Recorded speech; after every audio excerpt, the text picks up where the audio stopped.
तसल्ली से बैठी एक कहानी सुनाने वाला हूं। कहानी किसकी है? कहानी सैम मानेकशॉ की। ये सैम बहादुर, विकी कौशल हैं और ये असली सैम मानेकशॉ हैं। वो सैम मानेकशॉ जो प्रधानमंत्री को भी डार्लिंग कह देते थे, वो सैम मानेकशॉ जिन्होंने 13 दिन में 90,000 से ज्यादा पाकिस्तानियों को घुटने पर टेक दिया। वो सैम मानेकशॉ जिनके लिए पाकिस्तान भी कहता था कि यार हमारे साइड आ जाइए, हमारे यहाँ पे अध्यक्ष बन जाइए। वो सैम मानेकशॉ जिनकी जो दोस्ती के चक्कर में एक बाइक बिकती है और उस बाइक की कीमत वो एक देश के टुकड़े कर कर अदा करवा लेते हैं। कहानी 1971 से शुरू करता हूं। राजधानी दिल्ली में कैबिनेट की बैठक चल रही थी और अचानक से प्रधानमंत्री इंदिरा गांधी तमतमाते हुए उस वक्त के सेना अध्यक्ष सैम मानेकशॉ से कहती हैं, ये देखिए असम, पश्चिम बंगाल और त्रिपुरा के मुख्यमंत्रियों के तार, आप क्या कर रहे हैं? वहां शरणार्थियों की समस्या लगातार बढ़ती चली जा रही है। पूर्वी पाकिस्तान से लगातार लोग आ रहे हैं। आप सेना ले जाइए और इस प्रॉब्लम को जड़ से खत्म कर दीजिए। अब सोचिए, प्रधानमंत्री से अगर कोई सेना अध्यक्ष बात करेगा तो किस तरह से बात करेगा? वो ऑर्डर को मानेगा, यस मैडम कहेगा, या फिर कहेगा जी मैं करता हूं कुछ? लेकिन सैम मानेकशॉ अलग थे। उन्होंने कहा मैं ऐसा नहीं कर सकता, हम अभी तैयार नहीं हैं, हमारे पास महज 12 टैंक हैं। अब 12 टैंक तो कम रह गए।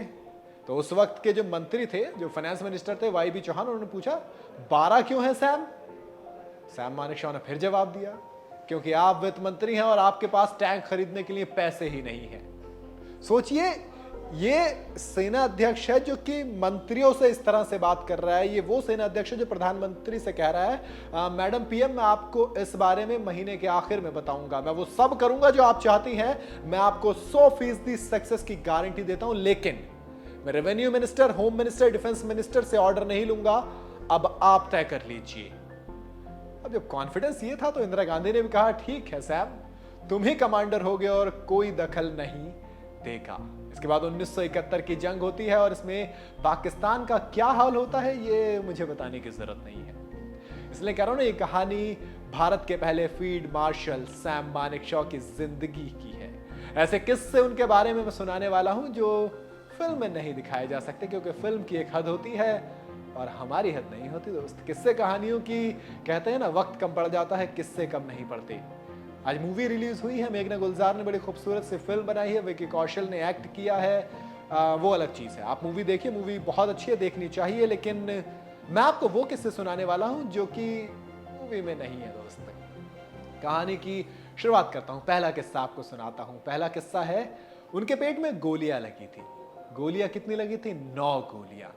1942 का दौर था, वर्ल्ड वॉर के दौर में हम थे। जापान की सेना आगे बढ़ती चली जा रही थी लगातार। और उसके बाद क्या होता है?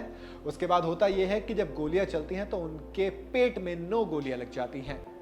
अब जो आसपास सैनिक मौजूद थे उन्हें लगा कि सैम बहादुर नहीं बचेंगे। सैम बहादुर, उनके दोस्त उन्हें जो प्यार से कहते थे वो सैम बहादुर कहते थे। वैसे सैम मानेकशॉ नाम था, पर अब जो उनका पियोन थे उन्होंने कहा कि दोस्त ऐसे तो नहीं होंगे, ये नहीं मरने वाले, सैम इस तरह से मर ही नहीं सकते।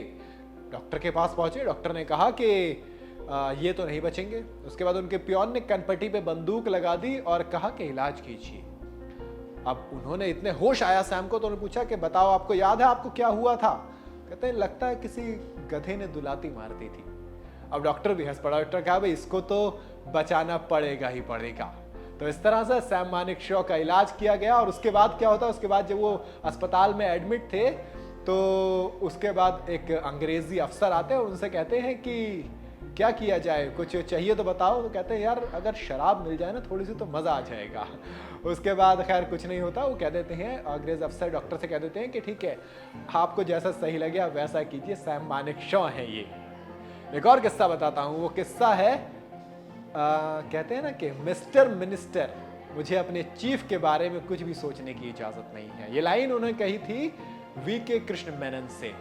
रक्षा मंत्री थे, डिफेंस मिनिस्टर देश के।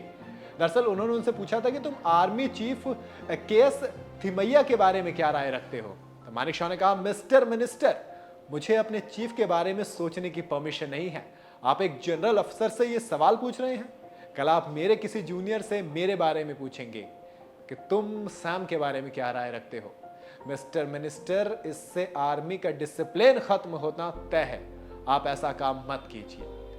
अब यार ऐसा जब कोई मिनिस्टर से कहेगा तो मिनिस्टर का भड़कना तय था। मिनिस्टर ने कहा कि मैं देखो किसी को भी उसको हटाकर किसी को भी बना सकता हूं अगला आर्मी चीफ। सैम बहादुर कहते हैं कि ठीक है बना दीजिए, मेरा जवाब उनके लिए भी सेम ही रहेगा। एक और किस्सा सुनाता हूं। ये किस्सा है इंदिरा गांधी का। इंदिरा गांधी सैम बहादुर पर बहुत भरोसा करती थी। एक बार वो जब प्लेन से नीचे आई ना तो उन्होंने कहा कि आपका हेयर कट बहुत खूबसूरत लग रहा है।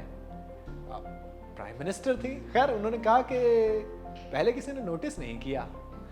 सैम का अपना अलग जलवा था। खैर 1932 में इंडियन एकेडमी के देहरादून के पहले बैच के अफसर सैम मानेकशॉ, जिन्हें सेकेंड वर्ल्ड वॉर में अपनी बहादुरी के लिए मिलिट्री क्रॉस मिला था, उन पर इंदिरा गांधी का भरोसा अलग रहता था।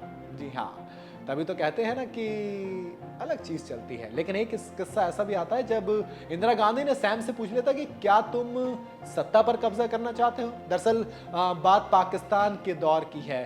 उसके बाद एक ग्रैंडसन को एक इंटरव्यू दिया था सैम मानेकशॉ ने। उसमें उन्होंने कहा था कि इंदिरा गांधी को लगता था कि मैं तख्ता पलट करने वाला हूं।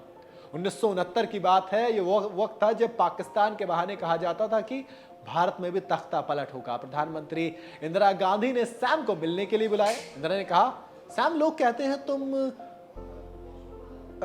मेरे लिए सबसे बड़ा खतरा हो। अब सैम ने कहा कि आपको मुझसे आर्मी से डरने की जरूरत बिल्कुल भी नहीं है।